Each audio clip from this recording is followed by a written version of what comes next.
Hey, everybody. Welcome to our first session today, which is the Google Enterprise Updates. I hope you'll find that all of today's sessions that you may be attending are going to help you prepare for the hybrid environment that we're going into for next week.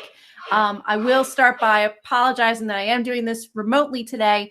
So it's very likely that my dogs at some point will let you know that they're here, in which case I apologize in advance should they make any unusual noises. I would like to thank you for coming. And of course, as we found with the other Monday PD sessions so far, we only have a limited time together. And with the number of people that we're servicing, we decided that today would be a day we are going to live stream versus have our regular Google Meets that we may have had in the past. So with that being said, I will take the time to go over the most essential Google updates that some of you may already have and other ones may have heard about but haven't explored yet. Or in some cases, you may not even have these features yet because we found that Google tends to roll things out and take several days in order to do so. So I wanted to put that out there that if you do not see some of the updates I'm showing you today, just keep in mind they will be available to you in the near future. And at least you'll have a little bit of background of how they work. So when you do have access to them, you'll be ready to go. So at this time, I'm going to get started. And I already mentioned that you may not have some of these features, but a couple other disclaimers I would like to throw out there for your information. Sometimes these rollouts are not consistent. And in fact, we're finding even more so in this fall that they are reliably inconsistent. When you are on certain devices or logged into certain users, you may notice that some things are not working the way they should. And with that in mind, we will let you know that these are common things that have been happening with Google inside the domain, that what feature you had one day, you may not have the next day, or sometimes you may be in one class and it worked great, and other times it doesn't work like it should, but by the time you get to the afternoon, it did exactly what it was supposed to do in the first place. So we all feel your pain within the IT department, especially as we're getting your calls and trying to help you as best we can. But please know that this is not something within IT. This is within the global understanding of all Google and other LMS products, that as they're rolling out new features, sometimes they don't have all of the kinks worked out. So it's unfortunate for us, but we are all in it together. We all understand what we're going through. And I think we're finding that the students are equally willing to work with us and know that not everything works perfectly all the time. So don't take it personally. And I can tell you that as we get further into the school year, of course, these problems will get better. So hang on, hold tight. Other things I wanted to let you know too, as I'm going through this, that it's possible that some of the updates that have come out you may or may not have if you've updated your Chromebook recently. So if you're using the school issued Chromebook, keep in mind that it may require an update if you haven't updated it lately. IT suggests that you try to look for an update at least once a week if you remember to do so, because even if there are no real updates per se, sometimes they have glitch fixes, and that may help you or activate some of the features that you may be missing. So if you haven't done it lately, one recommendation would be before the end of the day, go ahead and look for those updates in the settings area, turn off the Chromebook for a little while, and then see if that resolves any issues you may be experiencing. So I'm going to go from things that you may be interested in and at like one level all the way up to, I know breakouts is really the hot topic, so I'm saving that toward the end, but I will go through some of these other ones very quickly as well. So at this point, you may have already begun receiving the attendance log. And I know that some people have been reporting to IT that they are thinking they're getting spam messages and it's got an attachment and they're very concerned. And I understand that because the way that the email comes through, it doesn't really look very official. A lot of times it's going to be a meet with all long characters and very confusing text, and it just has some random attachment to it. But that attachment is okay for you to open. More importantly than anything, that is all right. If you get that email, you can open it. You will get these emails if you have a meet with 5 or more attendees. So if you're doing one-on-one appointments like a guidance counselor may be doing, you're probably not going to get one of these attendance reports. But if you are in a live session with your students and you have 5 or more people attending a live session, you should be getting these attendance reports automatically. I'll follow up to say that the Meet organizer is the one who gets the report. So as we've been finding with the co-teachers or parents being in the same classroom, sometimes that can get a little confusing as to who is the owner. Really, you're all equal as far as Google Classroom is concerned, but sometimes Meet, going back to those inconsistencies and things that they still need to work out, maybe sending the report to whoever is considered the owner of the Meet. So keep that in mind, that if you're that person who's been getting the recordings, you're probably the person that also is supposed to be getting the attendance reports. If that's not working the way that you want it to, you may want to reset your Meet link if you have not recently, and that would allow it to sort of go back to default settings, and then the person who you would like to allocate as being in receipt of the attendance report or getting the recordings would then be able to rejoin the Meet as the first person, and it should, if all goes according to plan, know that that would be the person who would get this information. You can see I provided a screenshot of the information that it will provide you. It'll give you the student's name. It will give you their EHT email address. And I know that, when we're talking elementary school, they don't have a real email, but this is their Google login information. So if you need to reference that information is in there. It'll also tell you how long they were in the Meet. So in addition to knowing what time they joined and what time they left, it'll let you know how long they were in there for, which can be very helpful if you're deciding that, if they're not in the Meet for a certain percentage of the time, that you may need to mark them absent or mark them late. All of that information is going to be much more attainable now, and more helpful for you to add into Infinite Campus. So again, all that information is coming to you automatically. You don't have to do anything to turn this on. This is automatically on with Google, but you can't get any additional information at this time. So if you were looking to see if they were, supposed to be meeting with their guidance counselor, or they joined tutorial or something, and we don't have those kind of statistics right now. Pretty much what you see is what you get. But at least that it can be more helpful than manually keeping track of attendance and who has a bad internet connection and all the things you've already been experiencing. So at least that'll help you a little bit. So moving on from that, the three main things that have come out with the activities, that is the new shapes icon that you should see when you're in a Google Meet. It's like a triangle, a square, and a circle. You can locate it when you're in a Google Meet. It's right next to the chat window. All three of these options are turned on for us, and I will reinforce that you may not have them for whatever reason with the rollout. Some people got them almost 2 weeks ago. Q&A just came out the middle of last week, so you may not even notice that came in. But it kind of came in the order of breakouts, then polls, then Q&A. All of these are within that shapes sort of activities window. Also keep in mind, again, that depending who is the Meet organizer or the owner is the one who's going to be able to turn on or off these features for the rest of the classroom. So if you are in a co-teacher situation, you may want to make sure that whoever is the organizer hopefully is an adult staff member and can turn these things on and off as you need to. From just a vocabulary lesson of what these are, breakout rooms would be to make yourself small teams or small groups, and they can work independently amongst themselves. And as the main teacher or the Meet organizer, you can jump into those other sessions and be able to check in on their progress and then go back into the main room and bring everyone else back after a certain period of time. The polls will allow you to put a question and offer multiple choice responses, and you can gather that information from the students in real time. Q&A is basically the open-ended version of a poll, so they can post questions. Think of that like a more formal chat. Instead of having a back and forth chat dialogue, you can have students post a question and you be able to respond to that and acknowledge when you've responded to their question. The information from polls and Q&A will also be emailed like the attendance log. So if you start to use these activities, you will receive an additional email about your responses from your polls and Q&A. So you can see that Johnny and Susie and whoever else responded or asked questions and have that sort of log available to you. But that means you're getting a lot of emails every time that you have a Google Meet with these features. So that means you're getting a recording email, you're getting an attendance email, and you're getting a polls and Q&A email. So it's possible that you get up to 3 emails for each one of your meets.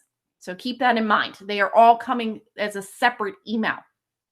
If you're someone who's using Calendar for this information, you can also access it through Google Calendar by clicking on the event. That information will be available as an attachment for up to 30 days after the event. So if you have one-on-one appointment and you recorded something, or you wanted to check attendance, if you were doing like a club, for an example, you would be able to go back and reference that from the calendar event itself. So breezing through these quickly, just to give you a little more information on the polls and the Q&A. Here's a screenshot of what the live results of a poll would look like. So you would tell your students, okay, I'm going to put a poll up. What should we, have our class mascot be, or something like that. Maybe you come up with a couple different options and then have the students vote. So one thing I wanted to point out to you as a staff member compared to being on the student side of this is that the polls and the Q&A are not very obvious for the student user. Like there's not really like it'll light up, but it's like you have to go find the poll or find the Q&A, which is on the right-hand side where the activities feature is. It's not like it's going to come up to them in like a very bold way. You have to maybe help, especially the younger kids, navigate that information. And if you go back and forth between a poll and a Q&A, you have to remember too that even if they're in the poll side, they have to go out of the polls and then go find the Q&A and vice versa. So keep that in mind when you're having those interactive features, that you may want to tell them to go look for the voting window or to post a question in Q&A. You can then also give the results back to the students. So after you poll them for what their mascot's name should be or what it should be, you can then, in turn, once you've gathered all the information, post that information right back to them, and they can see what the total votes were for the class. The students would not be able to vote again once they put in one vote. You also, when you end your voting, they are not able to go back and vote if they miss the opportunity. So this might be a way for you to check your interactivity with your students, make sure that they're paying attention. Maybe after every 5 or 10 minutes, you put a poll or Q&A up and sort of use that as your attendance and check to make sure that they're paying attention to your lesson. And I did mention already that you will get emailed a separate spreadsheet of this data, so you don't have to keep track while you're in the live session. You'll get the information that you can reference after the meet is over. As far as Q&A, it's sort of exactly the same idea in that it's a live interactive activity that you're going to have to go in and turn on for the students and allow questions to happen. If you've been attending any of our live streams so far, this is sort of similar in that you can turn it on and turn it off. You can vote up questions. So let's say you have a guest author come in for your class and you want the students to post Q&A, not necessarily into the whole chat, but just specifically to that author. You as a moderator could take the questions as they come in and sort of reference them, see which questions the students like the best, and maybe then turn and be a moderator for that guest author to ask those questions as a follow-up. If there's something that's inappropriate or just maybe it repeats itself, you as the moderator would also be able to delete questions. And also you can acknowledge questions once they've been answered. It's a little checkbox to let that student know that you in real time were able to answer that question and your question was addressed. So that is, again, another feature that's out that's a little different from chat. It kind of formalizes things a little bit, but also offers an interactive feature with the students being able to give a thumbs up to the questions that they like. And same thing, just like the polls, you would get emailed a total list of what questions came in if you needed to reference that later on. So the questions everybody has is about Breakout. With the one-on-one sessions I had today, that was the hot topic. And I will tell you that myself, I only got Breakouts for me sometime in the middle of last week. So I've only had a limited period of time to work with these. And a lot of what I've found has been from asking teachers within the district on how they've been using it and what's worked and hasn't worked. But Breakouts is really cool. If you used Zoom in the spring, you're probably already familiar with this sort of concept, or even if you use Zoom on the outside. So Breakouts allows you to split the group into as many groups as you want. You can have it as small as 2 breakouts, or you could have up to 100 as the max. So if you had a live session and you had 200 kids in it, you really could make 100 breakout sessions and put them into pairs. And you can also make breakouts and not put anyone in the room. So if you wanted to leave rooms empty and then place the students into those rooms later on, you can do that. Other things that you may want to know, though, is you cannot pre-assign which students would go into a meet. So let's say you got on the computer, you grabbed your cup of coffee at 7:30 in the morning and you want to just make your group assignments before everybody logs on. You can't do that. Not at least not at this point. Not to say that Google won't refine the skill. But at this time, if there's no one else in the room with you, you can't assign them to these other meets. You also can't, like, let's say, create your rooms the night before and then try to open up your link the next morning. It doesn't save that kind of information. So the recommendation might be that you have like a do now or something interactive that forces the students to maybe work independently for a few minutes while you create your breakout session. And you don't have to launch the breakout session until you're ready to do so. If you have 5 minutes at the beginning of class and you can create that, but maybe it's not about 20 minutes into your lesson before you actually want to launch the breakout session, you can launch it at any time once you're ready. You just can't preload it before there's people in there. I hope that made sense. You can also rename your breakout rooms. So let's say that you're doing an ELA lesson. You want each group to identify a character and spend time thinking, talking about what that character's perspective is on the problem or whatever that might be. You can label those breakouts to be anything you want. If you decide to do it by character name, that could be kind of the student group's idea of what character they're going to talk about during that time.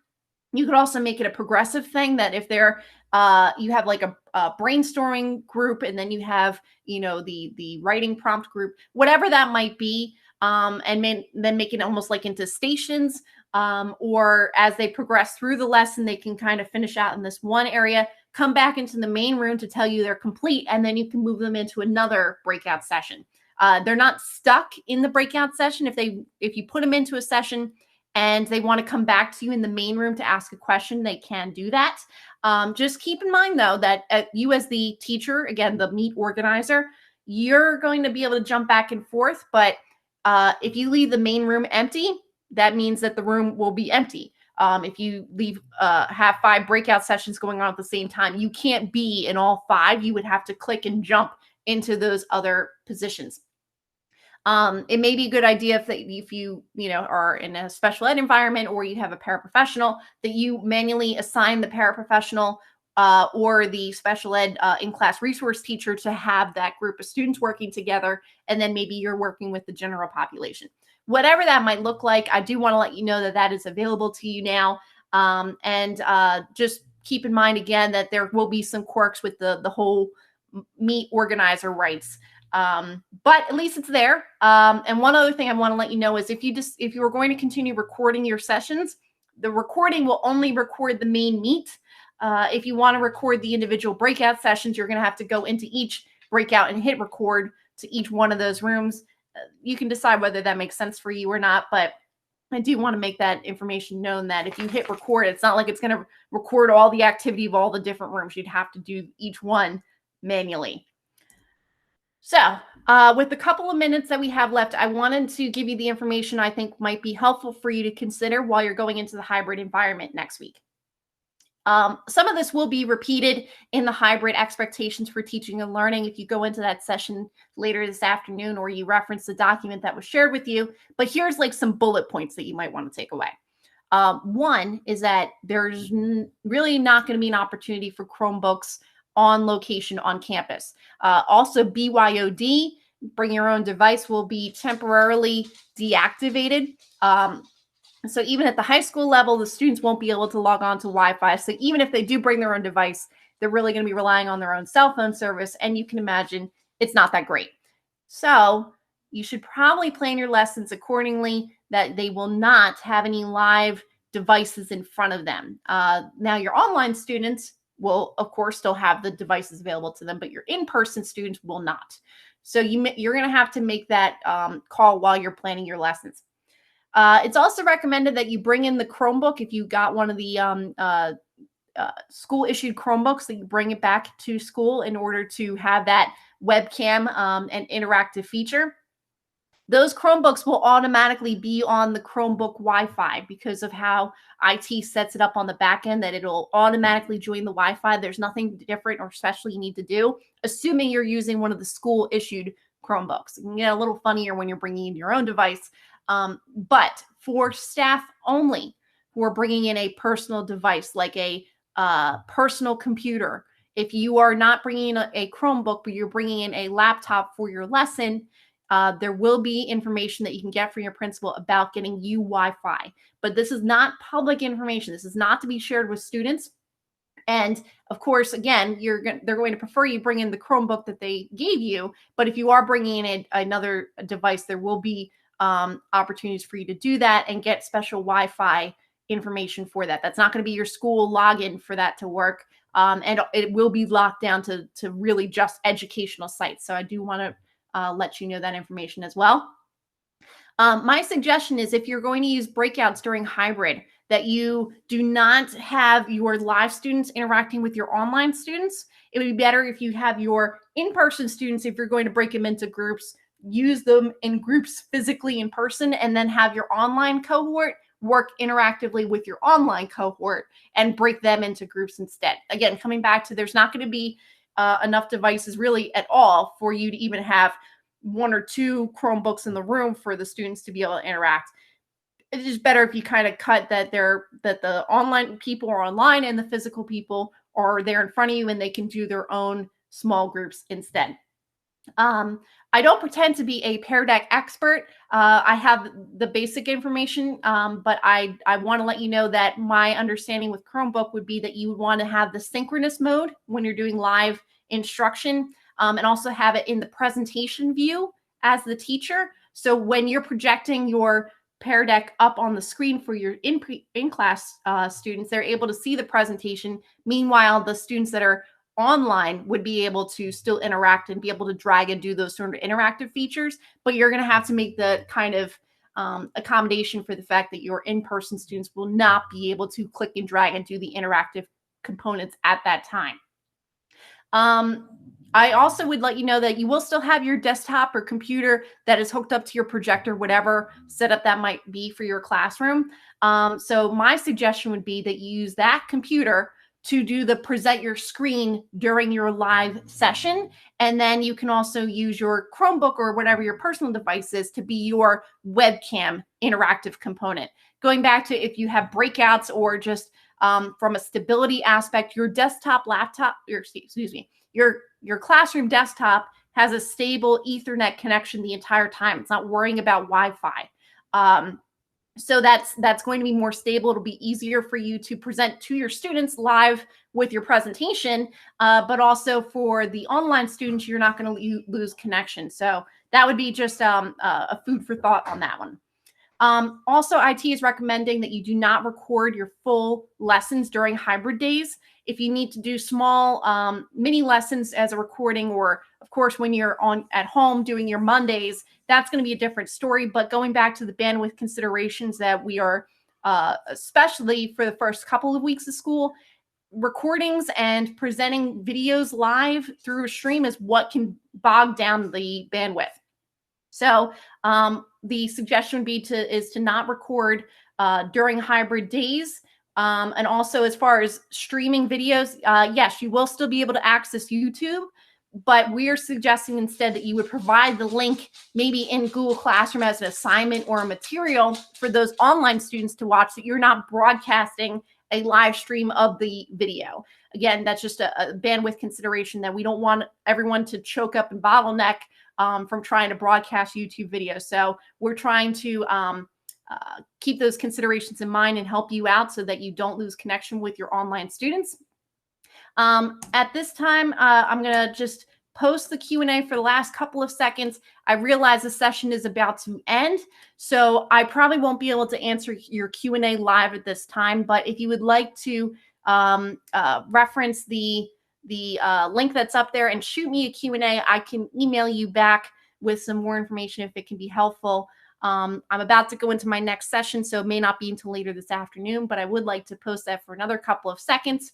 I hope the quick rundown was helpful to you, and I look forward to seeing more of you in person when we go back into this week, and of course next week when we have hybrid officially. So thank you so much for joining me this afternoon, and I will see you soon.